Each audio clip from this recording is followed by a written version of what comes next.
Cowboys. Alex, we'll open it up here on the front second row right with Dave. Hi, Dave Biddle from 24/7 Sports and Bucknuts. Welcome, Alex. Can you just take us through the process of Urban contacting you and you accepting the job? I know you had offers to be an SEC D coordinator. Just can you take us through that process?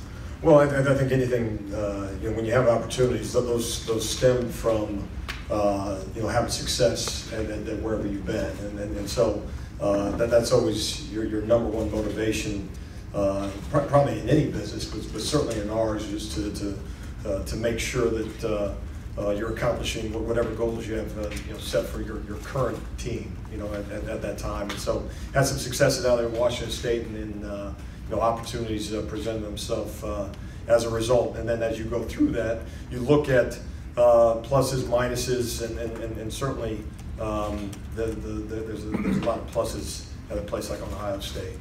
And I'll say this is anytime you devote your life to a profession, and one of the elite programs, organizations with an elite coaching staff and elite leadership, you have a chance to take one of those phone calls. You have to be really have your antennas up, and if that's not an opportunity you're going to look into, you better have some good reasons. And I couldn't find enough good reasons to maybe look at some of those other opportunities that you mentioned. And it stems from, again, the elite in this building, on this campus, and in that coaching staff, or on this coaching staff, pardon me. So it was an opportunity that I was thrilled to talk with Coach and talk with Coach Yano and the rest of the coaching staff. So thrilled to be here. And I know you guys use a lot of nickel at Washington State, of course. What's your base defense? Is it more of a 4-3, 3-4, and how much do you like to mix things up? Yeah, I think it's important always to call it variety, but have the ability to mix it up. And I think certain programs lend itself to mixing it up maybe more than others, based on personnel. I mean, I think that's kind of where you start. We structured a 3-4 in my time at Washington State. It was probably more 60-40 in terms of actually being in a four-man front. Probably more similarities and differences as you go through the scheme itself between things in my past and the things we do here. Third row right, Nick. Nick Petrovich for the Toledo Blade. You were certainly not the first Mount Union teammate to be in the coaching world. What's made you guys so good at college coaching, and how often do you keep in touch with Jason? Sure, and I'm probably, I tell everybody this, I'm the least successful Mount Union coach there is. I'm just hanging on, but no, you mentioned Jason Campbell at Toledo, has done a phenomenal job. Matt Campbell at Iowa State, we're teammates, and there's others, but those are the guys in head roles at this point have done a phenomenal job in those roles. I think about Larry Karras being the head coach there for a long time, and you talk about a great brand of football at the level in which we played. I think the thing that you found there is if you prepared, you competed, then you had a chance to be successful. And I think there might be a little bit of a naive way of thinking, is you think, well, if you do those two things, you're going to win football games. And so you get in the profession, and then you kind of find out that that's not necessarily the norm.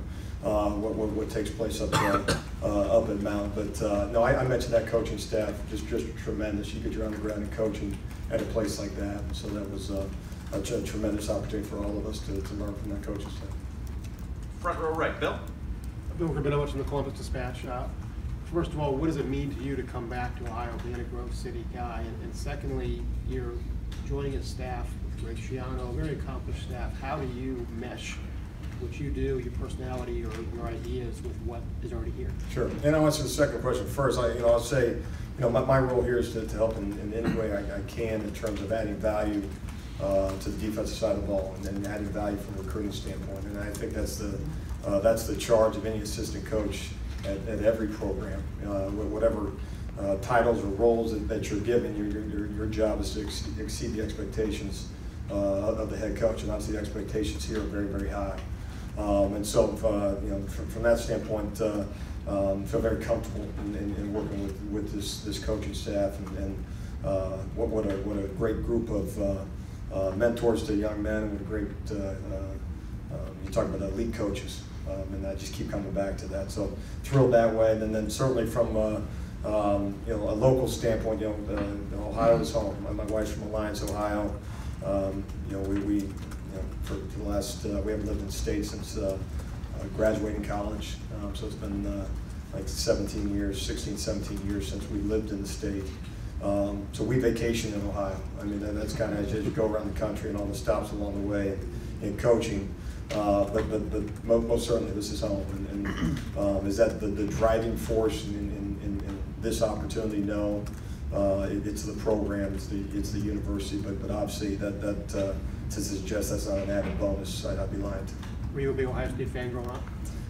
You know, we were as a family. You know, my grandparents had season tickets. You know, I was born at Ohio State University Hospital, and my brother as well. And so this is what we knew growing up in terms of college football. Then you find out it's not all like this. You know, so that was an eye opener as you kind of grow up. You kind of expect everything would be a horseshoe, and you find out it's not. But no, it's what we knew growing up. Right in the front, Tim. Tim Bielik, cleveland.com. Alex at Washington State, obviously people know about what the speed D is, how aggressive you guys were, how fast you are. You guys have bigger, faster athletes here at Ohio State than probably you did at Washington State. But what similar philosophies are you hoping to bring in from what you did over at Pullman to mesh in kind of with what Greg Schiano and everybody else has here? Well, I think you mentioned that it's a style of play. You know, it's not a call. It's a brand of football that you know, back in my last place that we tried to attach to ourselves, and it was playing an aggressive style. You know, use the term downhill. You know, trying to get as many guys in the backfield, whether it's a blitz or not, as you possibly can. You know, and so when you turn on the film here, that style of play is evident. So there's like I mentioned earlier, there's probably more commonalities than differences. You know, whether the huddle call comes in obviously differently in all those things. You mentioned personnel is different, but there's a brand. The best defenses in the country, regardless if you're 3-4, 4-3, you know, high pressure package, or you know, and whatever coverages you want to attach in the back end, the consistent thing that you see on film is style of play. And it's guys playing fast, it's guys playing aggressive, it's getting out to the football, making sure that you're disruptive in the backfield. You know, some places may have to bring more bodies to get some of those things done, but like I said, probably more commonalities than differences in terms of that style, or at least the style in which we attempted to play. You got a young safety room you're working with, Jordan Fuller, really the most experienced guy. As a coach coming into a new environment, what's it like, you know, going to a room where, you know, you got a lot of guys with little experience and kind of getting a chance to mold a new group of guys?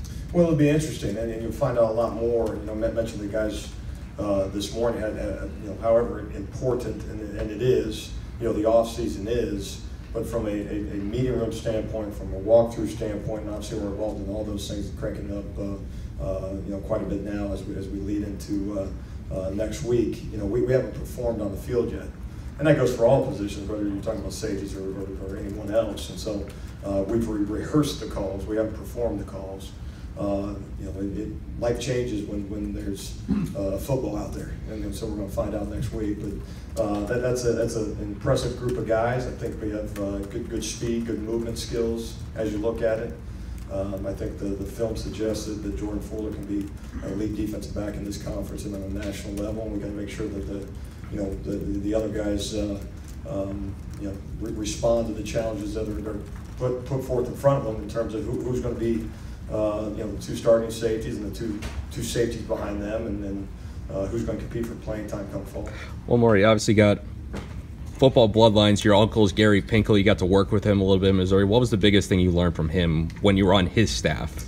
On his staff, and I think if you interviewed any one of those guys, it was attention to detail and discipline, and that's something that you know, when you are kind of brought up that way in the coaching ranks, it really serves you regardless of whatever staff that you're on. I mean, so it gives you something to hang your hat on. You know, making sure that you know, as you approach from a game planning standpoint, but also just from a you know, recruiting standpoint. There's a plan. It's attention to detail. It's discipline. You know, making sure you're.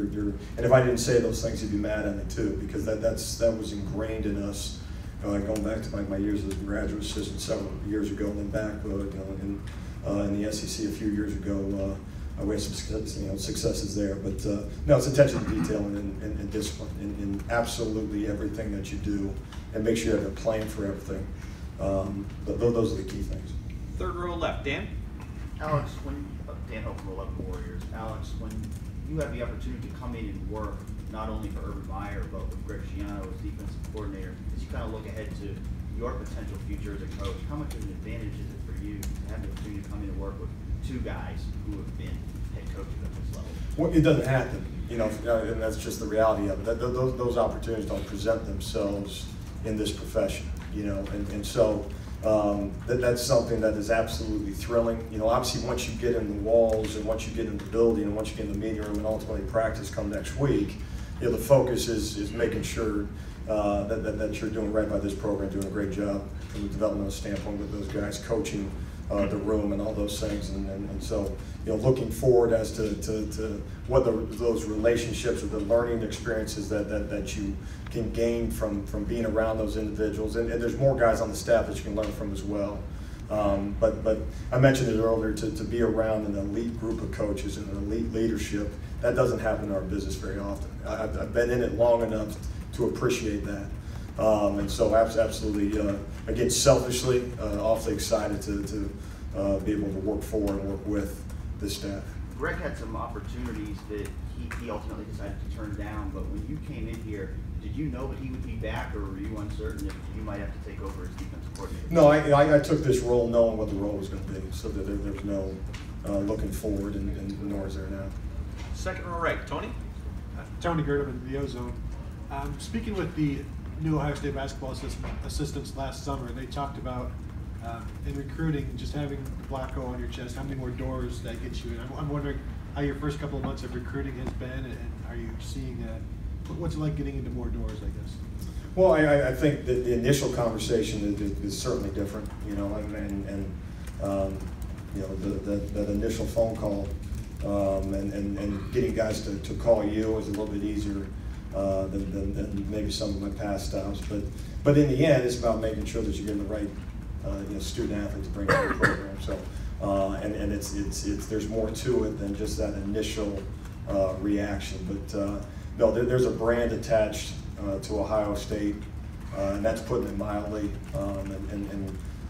It's a rare opportunity to have that brand on your Nike pullover or your polo, and so you better take advantage of it. But you also know there's an awesome responsibility that comes with that too. Front row right, Austin.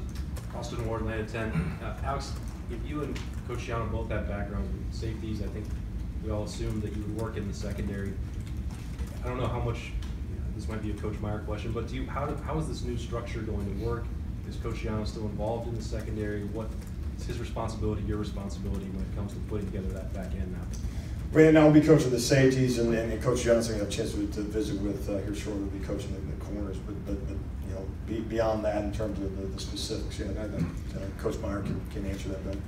What do you, when we asked Coach Schiano on signing day about just the two of you getting to know each other, still early in that process, if you had conversations or if you've had over the last couple of weeks, where are you similar to his philosophy in the back end? Where are you different?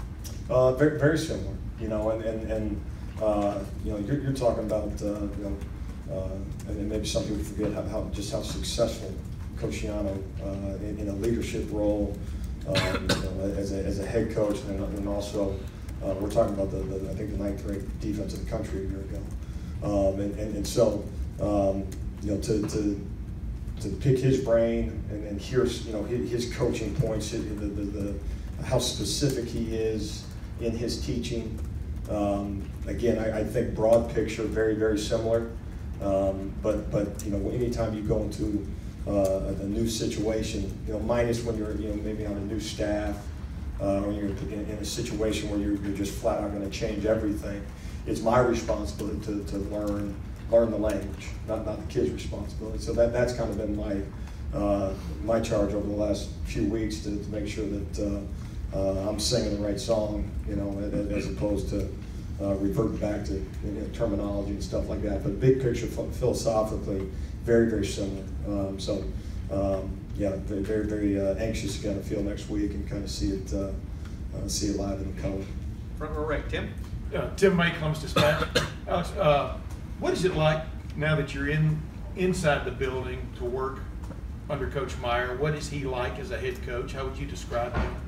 Well, I mentioned earlier in terms of attention to detail and discipline and all those things, and I certainly would use some of those same terms when you talk about this program and Coach Meyer and what he's built. I think the uniqueness, I would suggest that I have felt is a sense of urgency, a sense of intensity that I probably have only felt kind of being a part of new staffs in the past.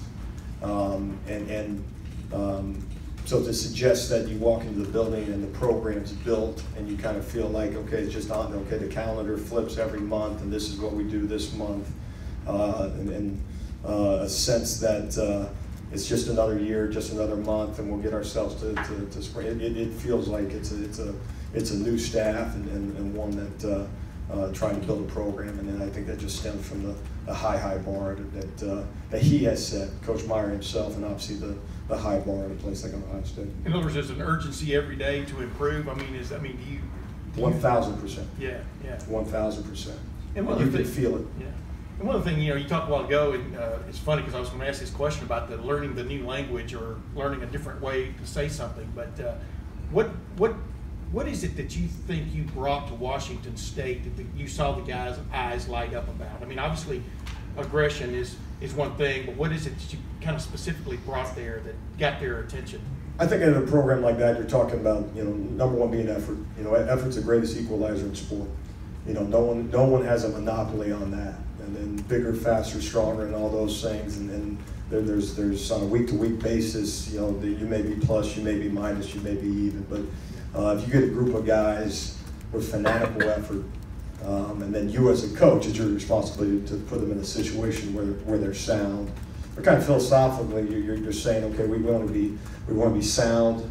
Okay, our package needs to be adaptable on a week-to-week basis, making sure that we're not installing new defense for every single type of offense that you face, and that it's repeatable. So the things that you're doing in spring football, the same things you're doing in fall camp, are the same things that you're doing over the course of the season, so your guys can play fast and from an effort standpoint can kind of reap some of the benefits of playing an aggressive manner of defense. And one other quick thing, since you left Grove City, Larry Carey's, Coach Pinkel, the air raid. Are you kind of seeing the sights of college football from the standpoint of how to do things differently? Obviously you're back here now just seeing what Urban Meyer likes to do, but what's the main thing you've gleaned from all of those together? Well, I think number one, there's a lot of different ways to do things, and I would say that the consistent thing over time from a success standpoint is the leader in charge has a foundation, has a philosophy, and everything that works within that organization kind of either builds towards that or that is at the kind of forefront of every decision that's made on a day-to-day basis. And when it works, that is absolutely the case. And I've been very, very fortunate to be around strong leadership over the course of my career, and certainly continue that here. We have time for a couple more questions. Second row left, Ari. Ari Wasserman, The Athletic. I was wondering, obviously when you take a job as an assistant, your relationship and working for a guy like Urban and working with Greg are big pulls for you. I was wondering, obviously you just got done working for a pretty eccentric guy. He's a very different guy. A lot of people in the college football world know Mike Leach and a lot of the rants he went on and things. What was it like working for somebody like that? How was he really? And how much of a departure from maybe that type of personality is Urban Meyer, and obviously what that adjustment might be like? Well, comparing the two, I'll start there. There is no comparison, and that's I'll leave it there. There's no comparison between the two, in terms of the day-to-day and those things. But Coach Leach was very, very good to me. He gave me an opportunity. He hired the safeties coach at the University of Missouri. We had success at Missouri and played for a couple of SEC championships and those things. So, but he gave me an opportunity to be a coordinator, and that's a big hire for a guy that he didn't know. So indebted to him, and he was good to me over the years because it certainly wasn't just an easy ride over the last 3 years at that program as we attempted to build that as high as we can make it. And so very, very appreciative of Coach Leach, and the opportunity that he presented was one where you had full autonomy on one side of the football, and that's a unique thing in this profession, to say sink or swim, go run the side of the football, especially as a first-time coordinator. And so that was a very enticing kind of role that was presented to me, and something that attempted every day to take advantage of, and I'd like to think we had some success in our time there. Is it going to be an adjustment for you personally, going from working for a guy like, I mean, we have no real clue of what it's like being near him every day. I just didn't know, Yeah. Is it like it is when we see these things on TV of him going on rants about weddings and certain things, and how different? 1,000%. That's how it is all the time? 1,000%. Are you going to miss that? What's that? Are you going to miss that? Like, is it, because I don't think, I mean, I know Urban does his photobombing things and all that stuff, but like, I know it's going to be completely different, I feel like, for you. Right, but I think to somehow suggest 3 years with Coach Leach is now, my expectation for a working environment would not necessarily that's not what I'm be implying. accurate. I just mean that it's different. But no, it absolutely is different, and he did. But it also goes back to there's a number of ways to do it, and his way works for him, and certainly, and I'll reiterate it, just very thankful for the opportunity. We had a good working relationship, and like I said, I like to think both of us had some successes because of each other as much as anything. And last question for Alex, far in the back right, Aaron. Aaron Goldstein, Spectrum Sports. You mentioned growing up you were a fan of OSU. Was this always a dream job to have? And as you're coming through the ranks, is this always a job that maybe you had in the back of your mind? Yeah, I don't think I was naive enough to think or dream of that. I think once you get into this profession, number one, you just want to get a job, and then once you get one, once you're a GA, then you want to be a position coach. You want to run your own room. You want to get on the road recruiting. I was able to do that initially at the University of New Hampshire, and then it's what's the next opportunity, and you want to make sure that as best you can they kind of have that type of career arc, and then at some point you think about being a coordinator and that. But I think the kind of dreams kind of go away once you realize how hard this business is, and how many guys are out there that are exceptional coaches that aren't presented with opportunities, so no, I think I probably crossed that off a long time ago, but certainly like I said, this has been home, and grew up more than aware of this place. It was we were certainly fans. And then being from here, does that give you any type of advantage just on the recruiting scene in Ohio? You know what? And that's an interesting question. I think my excitement about the university, or my knowing of Columbus or this state, does that translate to a recruit? I mean, I think it's tough to gauge that. I think in a lot of ways the university, from a sales standpoint, you kind of present what's there, and it's a pretty good product. And from a football standpoint, it's a pretty good product. And so in terms of my background or being from here, I don't know that there's a distinct advantage that way. I think this place has done very, very well without me, and so anything I can do to add to that certainly is my motivation. But no, it's excited to be here. But no, from a recruiting standpoint, I don't think that won't be what guys circle when they sign on down the line at Ohio State. Coach, thank you very much. Thank you. Thanks, Alex.